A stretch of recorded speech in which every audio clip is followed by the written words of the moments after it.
Hello and welcome. I'm Sima Katauka and you're watching the World Report on NewsX World. Let's take a look at the top headlines of this hour. US President Donald Trump has officially launched his Trump Gold Card visa program to provide a pathway with a steep price for non-US citizens to get expedited permission to live in the United States.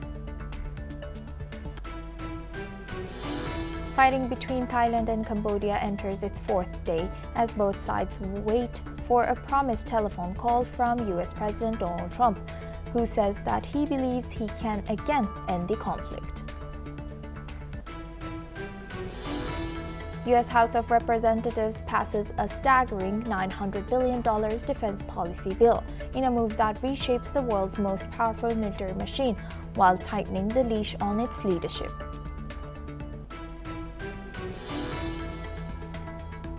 At least 30 people reportedly have been killed, including patients, after an airstrike by the country's ruling junta hit a major hospital in Myanmar's western Rakhine state, according to a rebel group. Cuba has condemned U.S. seizure of oil tanker in the Caribbean as piracy. Cuban President Miguel Diaz-Canel has tweeted to say the country strongly condemns the attack on an oil tanker in the Caribbean committed by the U.S. military.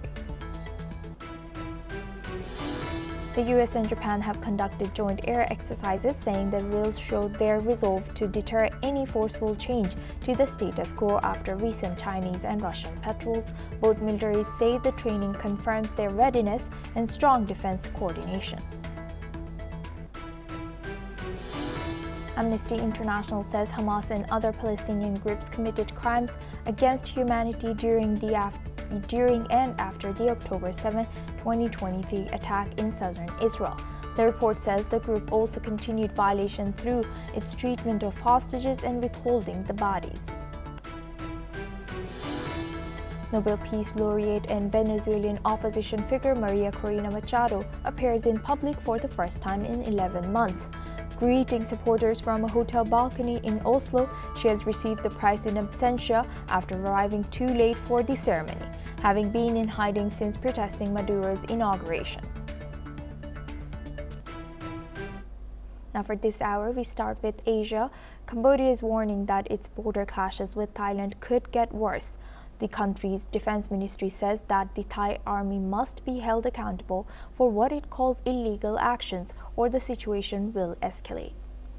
Cambodian officials also accuse Thai forces of using fighter jets, bombing civilian areas, firing toxic gas and damaging historic temples along the border. Cambodia also claims that these attacks have already killed 10 civilians and injured 60 more. The tensions continue just hours before US President Donald Trump is expected to call both countries' leaders in an attempt to calm the situation and reinstate the ceasefire. Let's have a look at what Cambodian spokesperson has to share. If no action to taking to hold the Thai army accountable for the illegal action, the situation will escalate.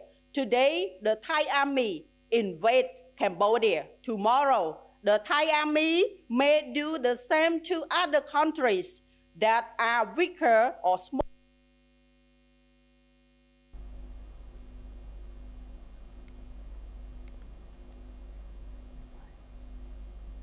Now for this discussion, we welcome Dr. Satoru Nagao.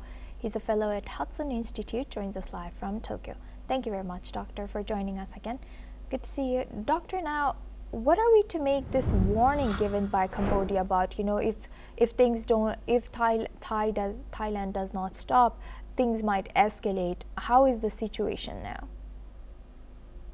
In this case, because of the military gap, Thailand has the initiative. Thailand has the Air Force, Thailand has the Navy, but Cambodia does not have the Air Force, Cambodia does not have the Navy, Cambodia does not have enough anti-air weapons, something like that. So completely the military gap is existed. Thailand is far stronger than Cambodia. Despite this, Thailand's perception is Cambodia set up the mines and killed Thailand soldier, and this is quite provocative from weaker side. So view from Thailand, Thailand must punish the Cambodia, and so without the Cambodia's completely concession, Thailand will continue the military operation. Right. So that's why the view from this situation, if the Cambodian side does not have the will to apologize or something like that, of course there is a possibility to escalate. And because of the Air Force, because of the naval forces, this could be the one-side game. Thailand attack Cambodia, and Cambodia cannot retaliate so much. Only the maybe land-based howitzer is weapons they can use. Other thing is if Thailand ground forces enter the Cambodia, they set up the traps or the in the jungle area it could happen, but at the same time ground forces they can fight, but the air and the naval battlefields Cambodia cannot do anything. So that's why until the Thailand understand punish has finished, of course it will escalate. So that view from this situation, that's why Cambodia side said it will escalate soon because there is no reason for Thailand to stop it. Right. And what can we expect from the upcoming call with of Trump with these leaders?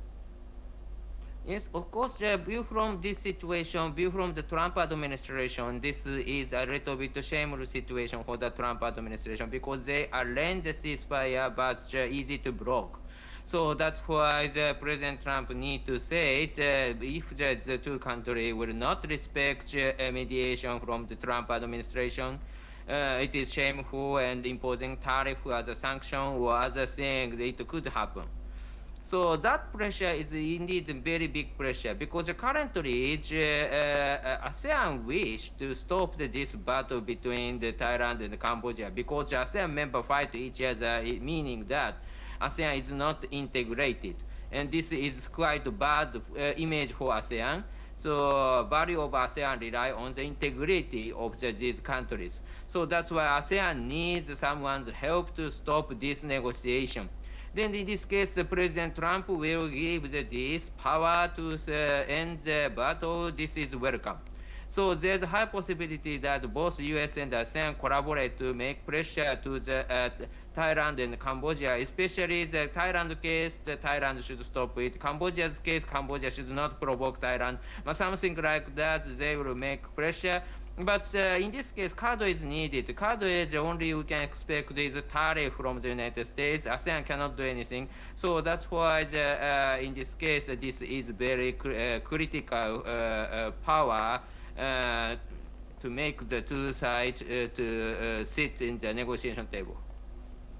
With that, I would like to thank Dr. Satoru for joining us and sharing that insight. Please stay with us as we come back to you for a later discussion. Now moving the focus on to North America, in U.S., the U.S. House has voted to pass a sweeping defense policy bill that authorizes $900 billion in military programs, including a pay raise for troops and an overhaul of how the Department of Defense purchases weapons. The 300-page bill also includes a demand for more information about nearly 24 lethal boat strikes in the Caribbean targeting suspected drug smugglers. The bill also authorizes $400 million for each of the next 2 years for weapons support to Ukraine. Overall, the bill calls for a 3.8% pay raise for many military members, as well as housing and facility improvements on military bases. Meanwhile, the legislation also includes a provision that would cut Hexet's travel budget by a quarter until the Pentagon provides Congress with unedited video of the strikes against alleged drug boats near Venezuela. Now for this discussion, we welcome Mr. Gautam Mukherjee. He's a senior journalist, joins us live from New Delhi. Thank you very much, Mr. Gautam, for joining us again. Good to see you. Now, looking at this situation, what are we to make of this, $900 billion U.S. defense policy? How do you think this will be influencing U.S.'s national security? And what are we to make of the increasing or the sustained budget for Ukraine? Do you think that this is kept aside for Ukraine's post-war support, or is it can we think that U.S. thinks that this war will be continuing for the next 2 years? Well, the U.S. definitely needs to put out this kind of $900 billion budget because of pressure from, amongst others, China, who spend a great deal of their GDP on defense and are making rapid progress, so much so that they are threatening to outstrip American armaments, which have aged and need to be replenished, need to be revamped. And so this 900 billion is entirely in order. The amount they have reserved for Ukraine is actually a very small 400 million, which is really probably just a matter of keeping whatever they've already supplied going by way of ammunition and items like that. So it is unlikely that they are really encouraging Ukraine to continue with this war. In fact, America is doing everything in its power to make it arrive at a ceasefire.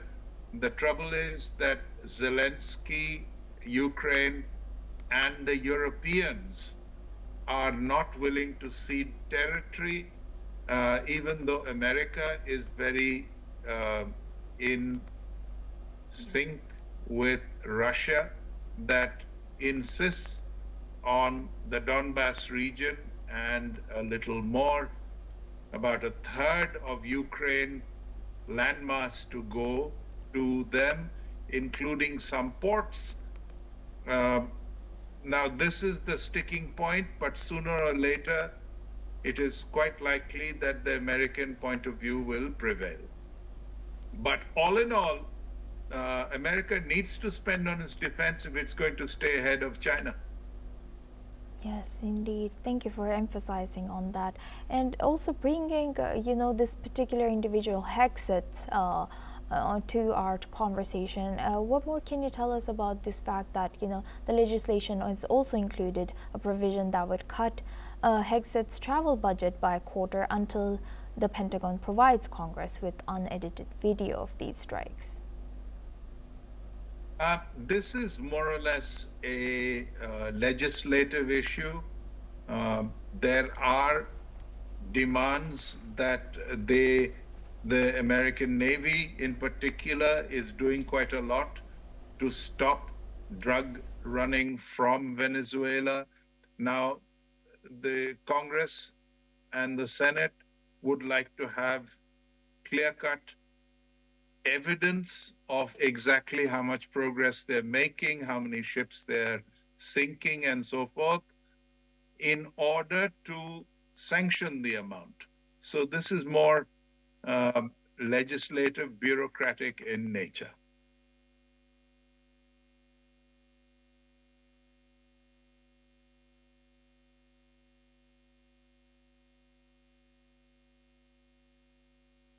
On the Caribbean.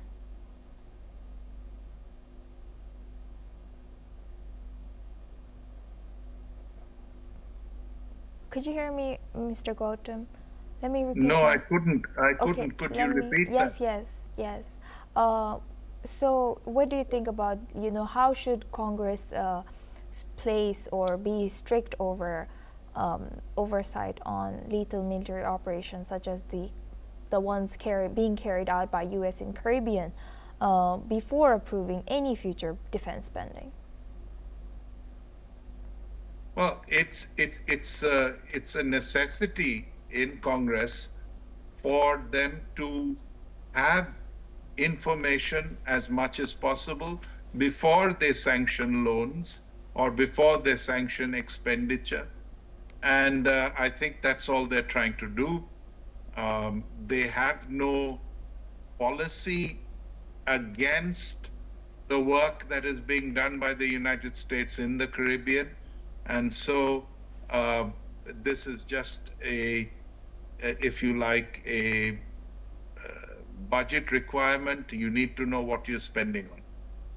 Right. With that, I would like to thank Mr. Mukherjee for sharing that. Please stay with us as we come back to you for our next discussion as well. Now, moving on to Cuba, Cuba has sharply denounced the United States for intercepting and detaining an oil tanker off of the coast of Venezuela, calling the move an outright act of piracy.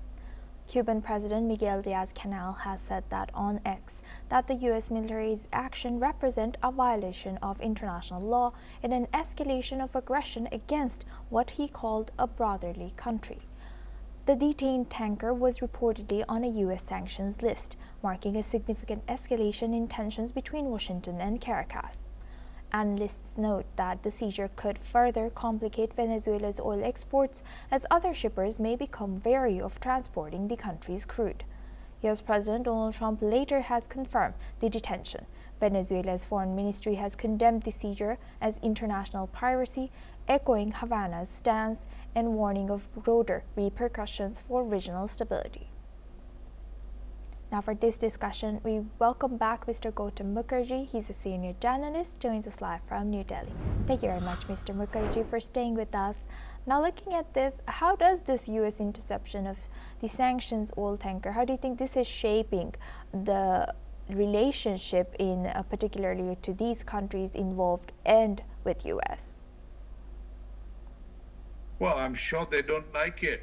The U.S. is pressuring Venezuela in no uncertain terms. Others in the Caribbean who are dealing with Venezuela are not too enamored of this. Cuba is also protesting it. It remains to be seen how far America is willing to take this. They want Maduro to leave, but I don't think Maduro is on the same page. Whether America will escalate this or more or less keep it at the present level or even de-escalate is unknown at this point. They haven't achieved a great deal so far, and the matter of boots on the ground have been ruled out. So is this some kind of a standoff that will not achieve any long-term results, either from the US point of view or from their strategic allies? Right, and how do you think what impact could Cuba and Venezuela's denunciations of international piracy have on regional alliances and also towards the U.S.? Well, to call it piracy is probably an exaggeration. That it is a unilateral action from one great power to a lesser power is fairly evident. I'm not certain what objective, as I said, America is achieving by doing this. And if they're not going to escalate it seriously, it may be as well to roll it back, because standing still is just not achieving anything in particular apart from criticism of people who are annoyed by it. Yes, with that, I would like to thank Mr. Gautam Mukherjee for joining us today and sharing that insight throughout our news. Thank you very much. Now, we stay in the region. Honduras is facing renewed political turmoil after the Permanent Commission of the National Congress announced that it will not validate the results of the country's November 30th presidential election. In a statement, Congressional President Luis Redondo has said that lawmakers could not endorse an electoral process that he described as tainted by both internal and external interference. Redondo has alleged that organized crime networks, including drug trafficking groups and gangs such as MS-13 and Barrio, 2018 had exerted pressure during the electoral period, compromising the freedom of voters. He has also cited that what he called direct violation of citizens' democratic rights. Now for this discussion, we welcome back Dr. Satoru Nagao. He's a fellow at Hudson Institute, joins us live from Tokyo. Thank you very much, Dr. Satoru, for staying with us. Now, looking at this, what more can you tell us about what's happening in Honduras? Indeed, this is a proxy war between U.S. and China. Because in case of the Honduras, 2023, they end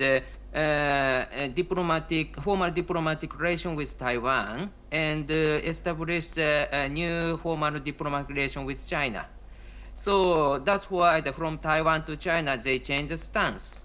But the view from the United States, this is, of course, not good. So that's why under the current Trump administration, which is focusing on the influence in the American continent from Greenland to the Argentina. So that's why the Honduras, the attitude which tilting toward China is not a good thing.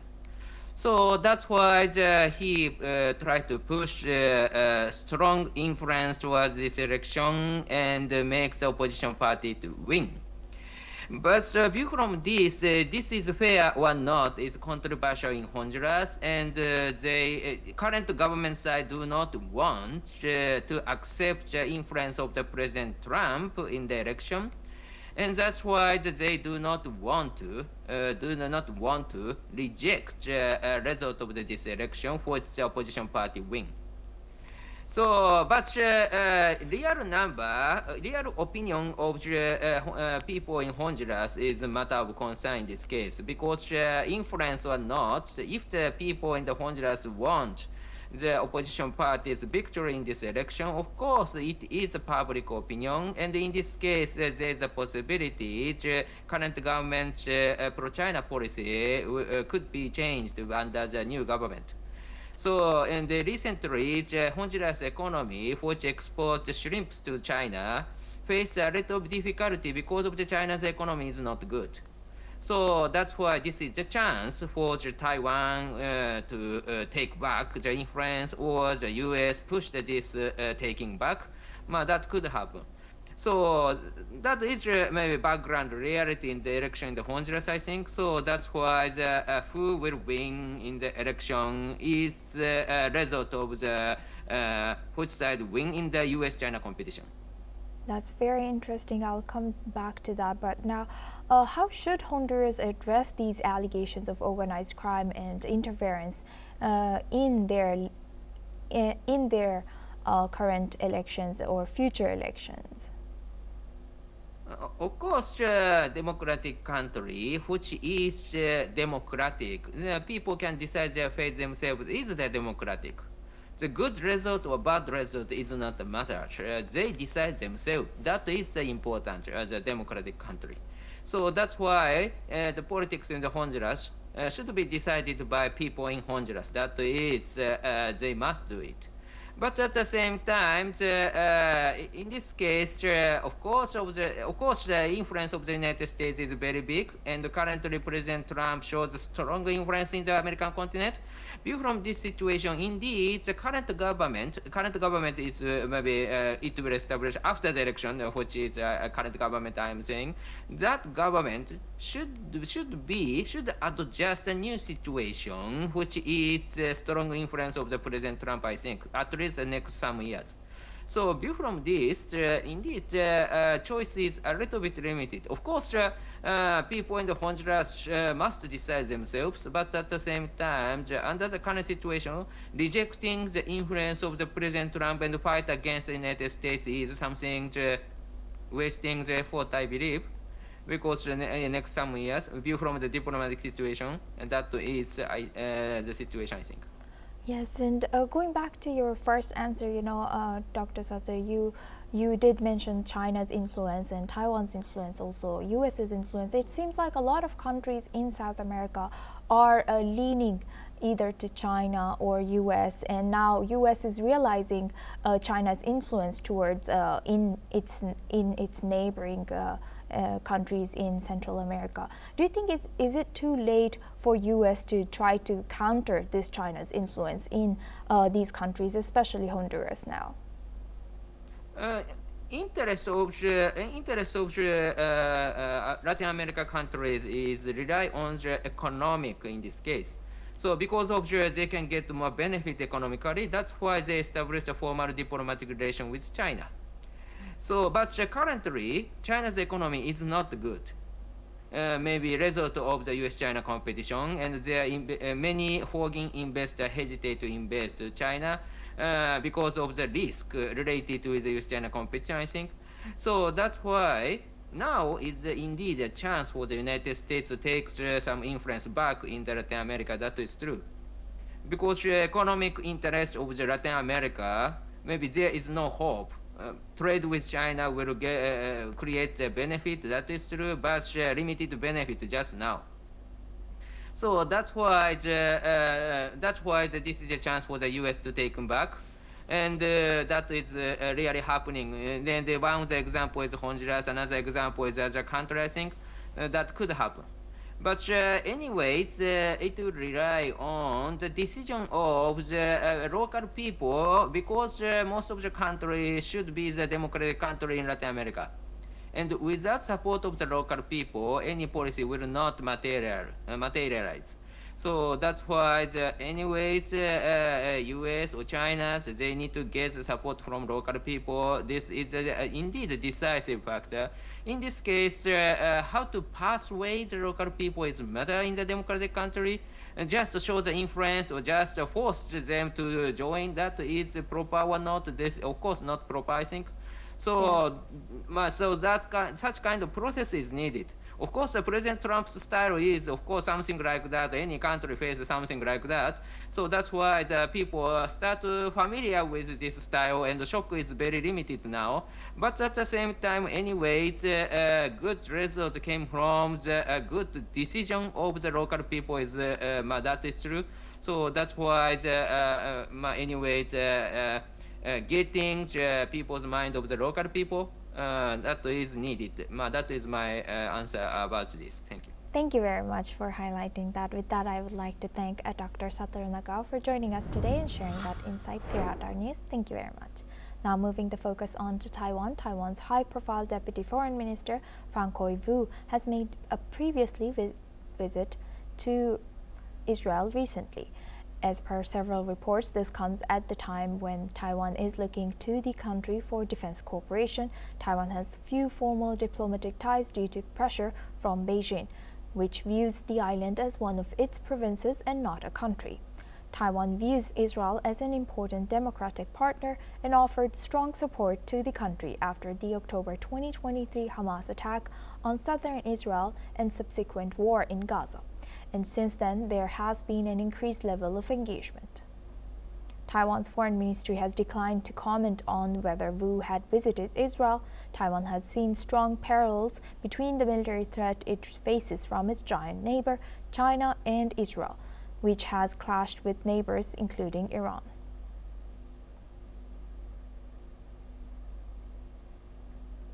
That's all we have time for. Keep watching NewsX World for more news updates from around the world.